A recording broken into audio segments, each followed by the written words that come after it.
On Story is brought to you in part by the Alice Clayburgh Reynolds Foundation, a Texas family providing innovative funding since 1979.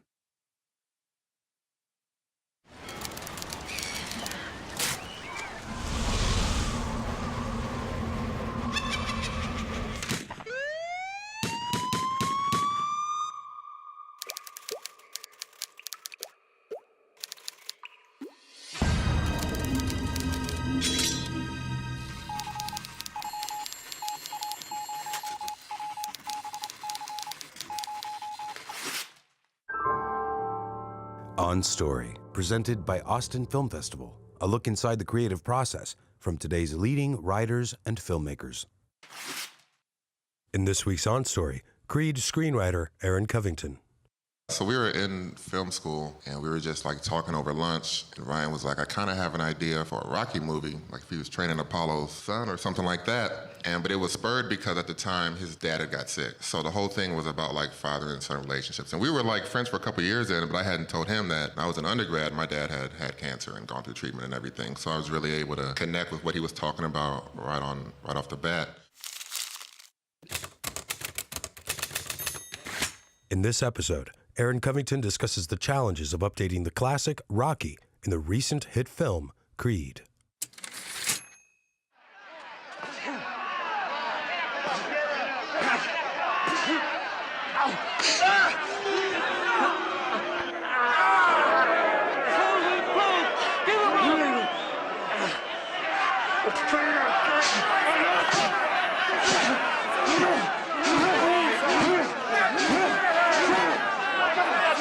So I think what was so great about that scene in that film is that you learn everything you need to know about Rocky in those first couple of minutes. And I think what Aaron and Ryan Coogler did so beautifully in Creed was the same thing, set up Creed as a young boy in the juvenile detention center in a similar situation. You learn right away that he's a brawler, just like Rocky, and he was a reactor. One of the things that I think is so fascinating about Creed was that you all took the basic DNA of Rocky and you wove that DNA into a whole new film, but that really not just pays tribute, but actually involves that first one. It's so involved in the original Rocky. So can you talk about how this idea came to you two and how it happened? Just being film students, we were like, he was like, you want to write this with me? Yeah, I figured we could write a nice little spec and maybe get on the blacklist or something and get signed from it. So we started working on it, and then production happened on Fruitvale. So Fruitvale went, and it was amazing. Then we came back, and he was like, you want to work on that boxing script again? And I was like, yeah, I'm still thinking like we're just going to write it. Didn't realize that Stallone was like on board with it at that point. So how did it get to Stallone? That was just through WME, because when Ryan, like shortly before or after Fruitvale hit Sundance, they were just like, what else do you want to do? And he was like, here are some ideas that I have, 3 or 4 of them, and one of them was Creed, and that was the one he was most animated talking about with them. And so they just introduced him to Stallone's agent at WME, and that relationship led to a first meeting with Stallone, then a meeting with him and Mike and Stallone, and then I came into the picture, So the lesson there is relationships mean everything, and good I would writing. say it's more like momentum, you know what I mean? Like picking up steam and then just taking advantage when the door is open and not like holding back whatever ideas, the craziest ideas you have,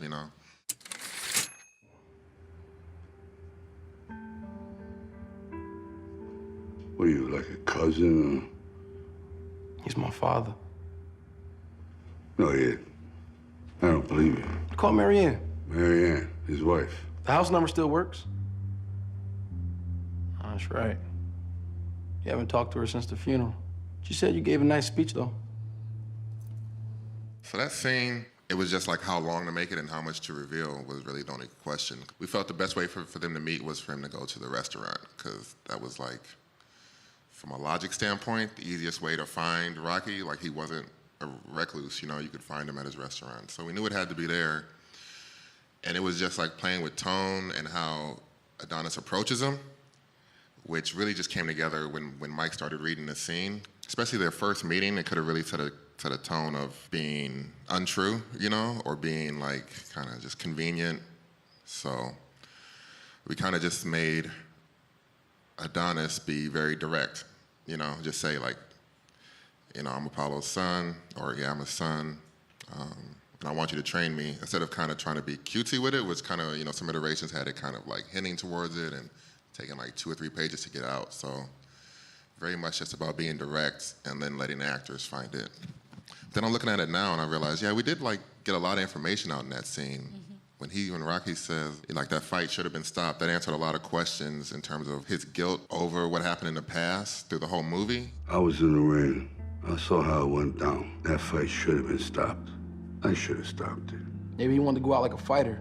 Maybe you did exactly what he wanted. First time we see him, he's like, I made a mistake, basically.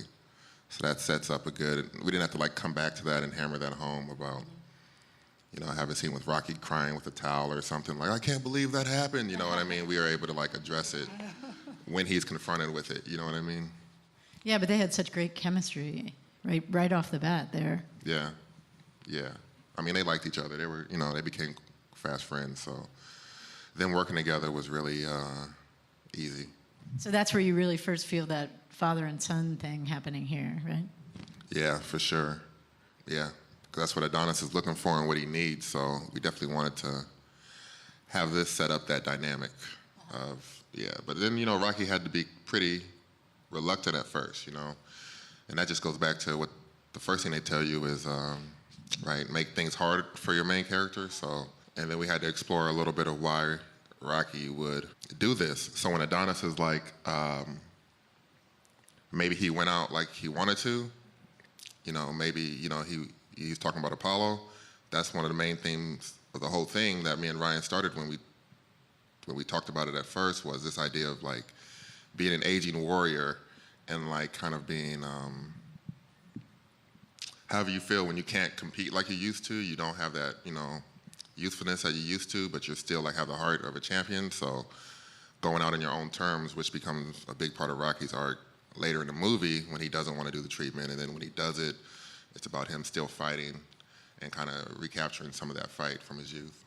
Yeah, we just made our movie and then went back and looked and saw where parallels were. I think it was the better way to do it. We just looked at what we wanted to say with Adonis and his journey.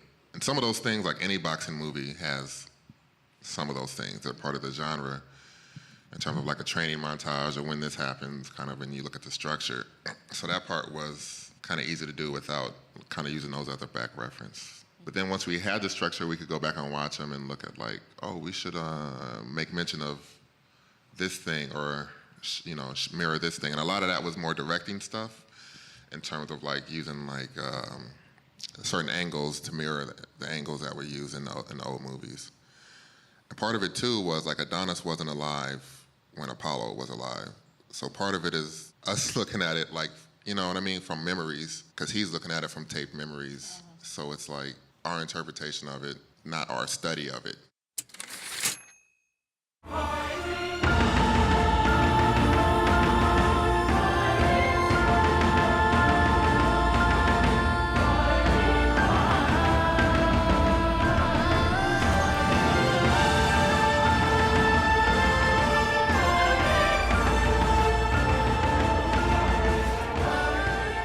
Documentary 12 O'Clock Boys, that was about like biker culture in DC. Same kind of thing, and that was out at the same time we were writing this, and it just came together. And yeah, it was just a real nice, like, when we conceived of it and we talked about it, it was like, yeah, just flipping that running through Philly thing. People like to ask about, how'd you know about like Philly biker culture? And it's like, it's not just Philly. You're like, it's in any kind of like urban neighborhood where they have these bikes and things. And just to twist the original one, because we couldn't really, I guess we could have had them running through the street with people, but that's been done, you know, in like every Rocky movie. So we were just trying to find different ways to do it.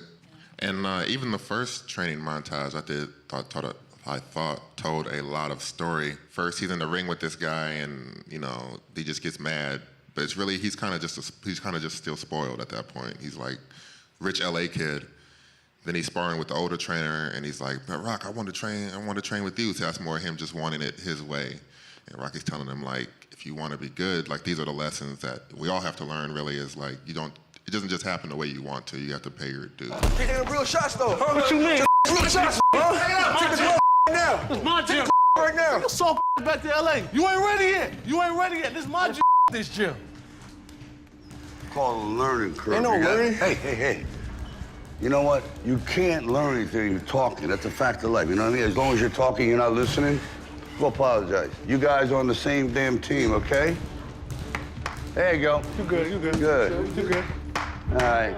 So it was humbling because Rocky made him apologize in the ring, right? That's like, hard for guys to do. And of course they do it, the most, macho way, just like, oh, we good, man, we good, But that's still like humbling. It's like Rocky saying, you're wrong. You have to start to be aware that you're not always right.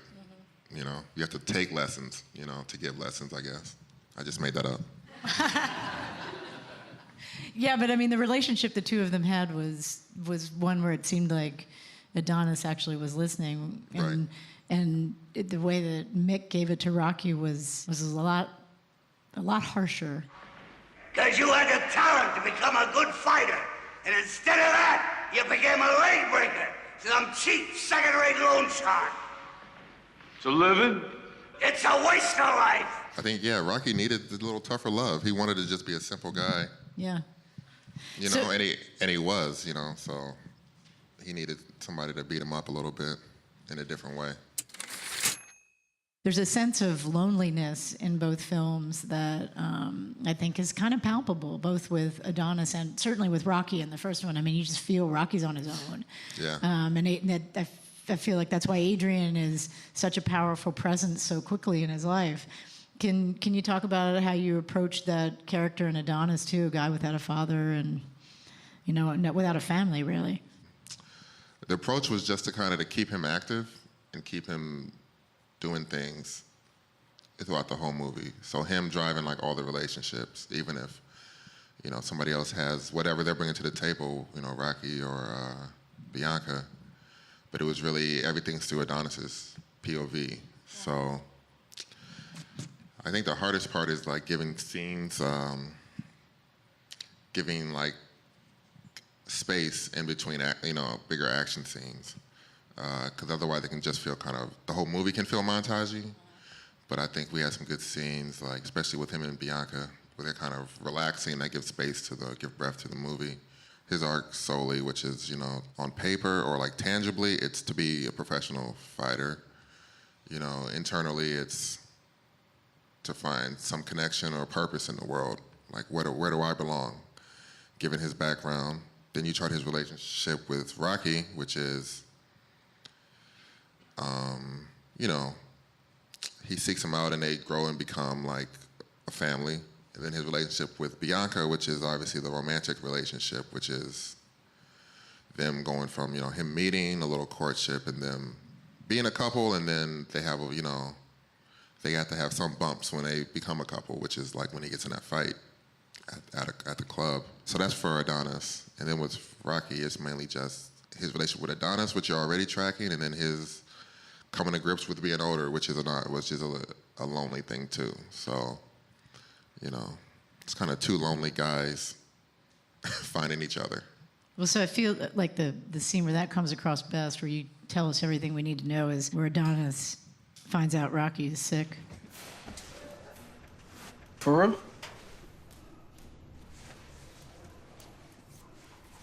Doesn't matter. What you should be thinking about is that fight coming up. That's the only thing that should be on your mind, nothing else. What you mean don't think about this? When you starting treatment? I'm not doing no chemotherapy. No. If you don't jump on this quick, you're gonna end up dying. I know. And you're all right with that? I am. Man, you sound crazy, man. Give me the keys. I'll take you to the hospital right now. I'm not crazy at all. If I could take everything that was good and put it into a bowl or something and say, hey, here, I'd like to buy one more day with my wife, I'd do it. I would die a happy man right then. Not gonna happen.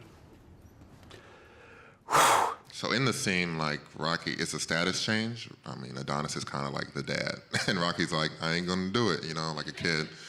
So that was fun to play with. And then, yeah, Stallone really took ownership of that scene. He knew it was like gonna be a tough scene for him, or just for anybody. It was a tough scene. So he really took ownership of it. And I think we were good a couple times, and he was like, let's do it again, let's do it again. He really wanted to feel like he nailed it.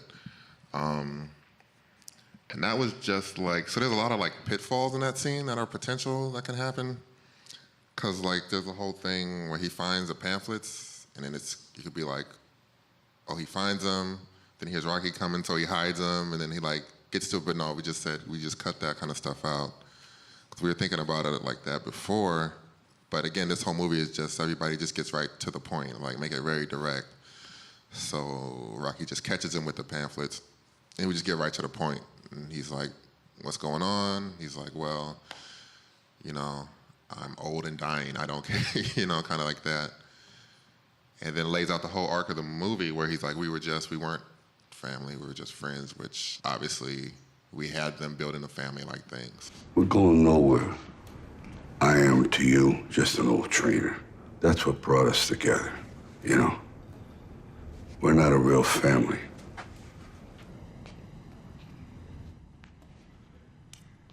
That was just in our heads, kid.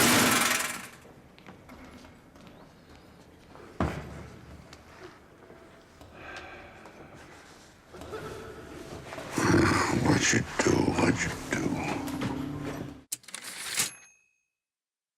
I think we approached it in some ways like an action movie, So looking at set pieces, like a fight every act or so is what action movies typically have. They kind of have one early to set the stage. If you look at a Die Hard or a Lethal Weapon or just your straight Fast and Furious, your straight action movie. So some of it was looking at it from that point of view, using the fights as goalposts for the movie. So his first fight, he's in backwards of Mexico fighting some fight. Then he's at his home gym, but it's a nice gym, and he's fighting, but it's not sanctioned, it's sparring, so that's another part of his growth. He's stepping in the ring against real fighters for the first time. And then his first big fight, and that was at an arena, it's oh man, you kind of made it, and he wins, so it's it's kind of grand.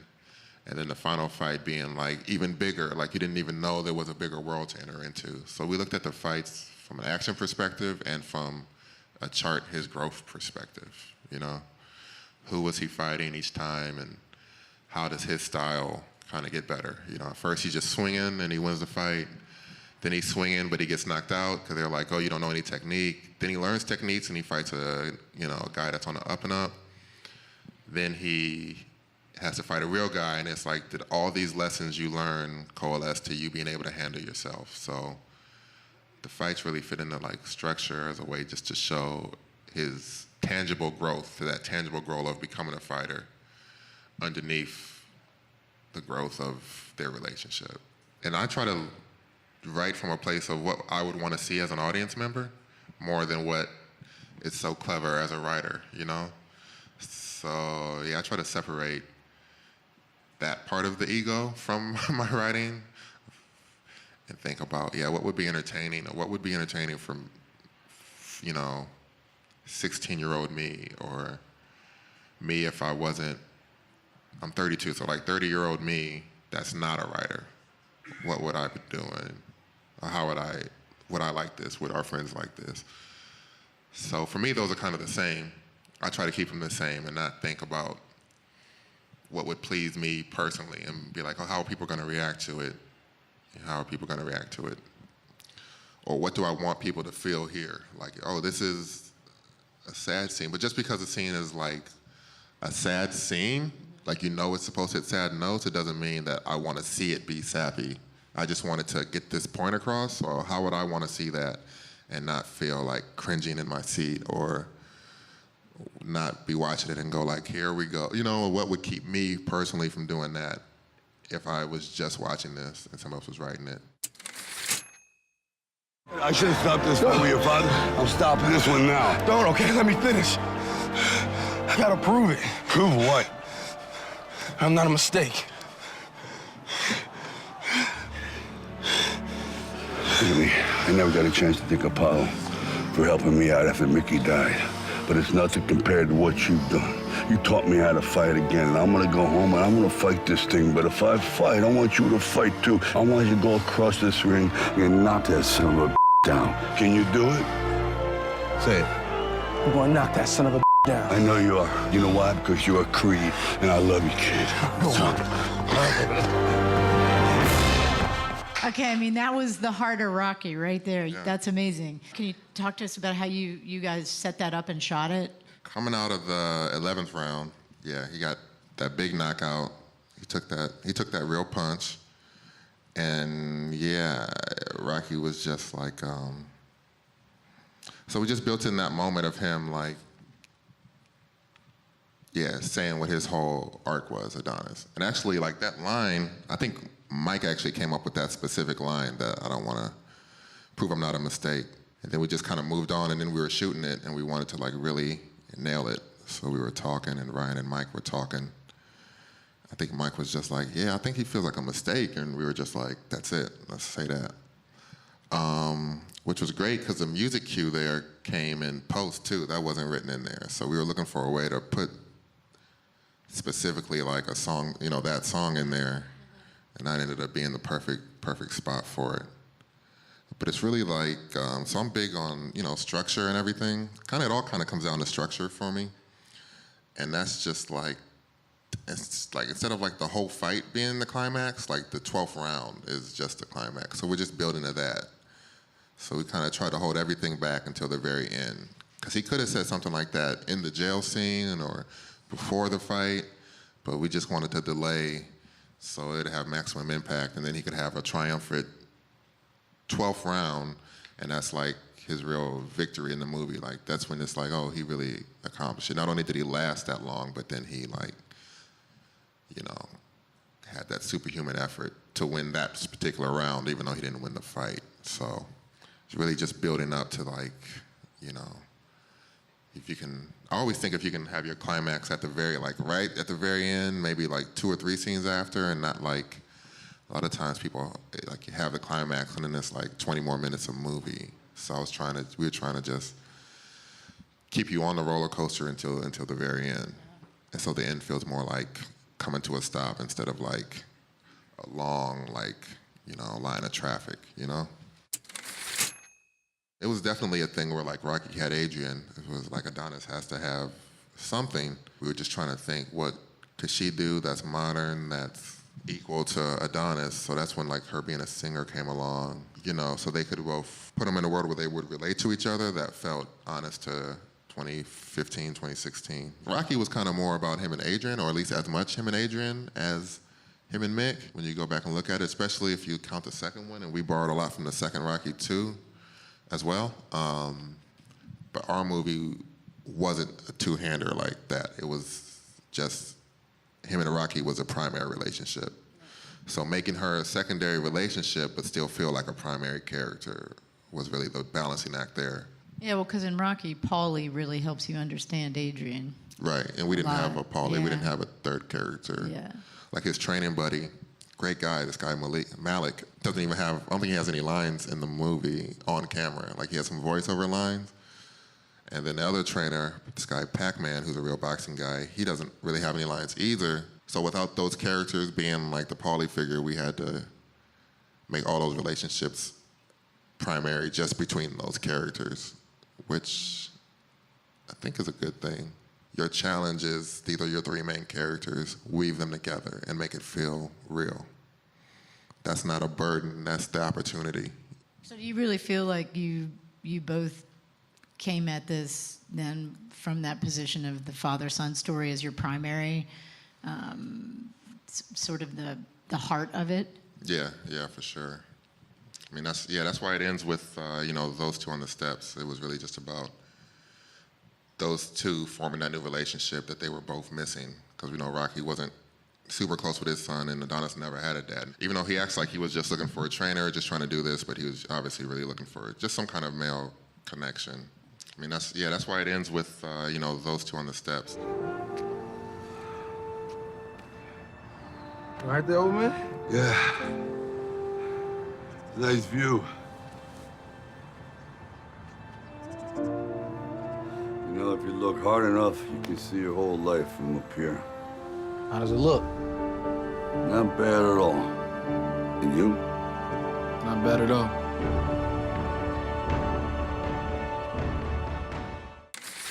You've been watching A Conversation with Aaron Covington on OnStory.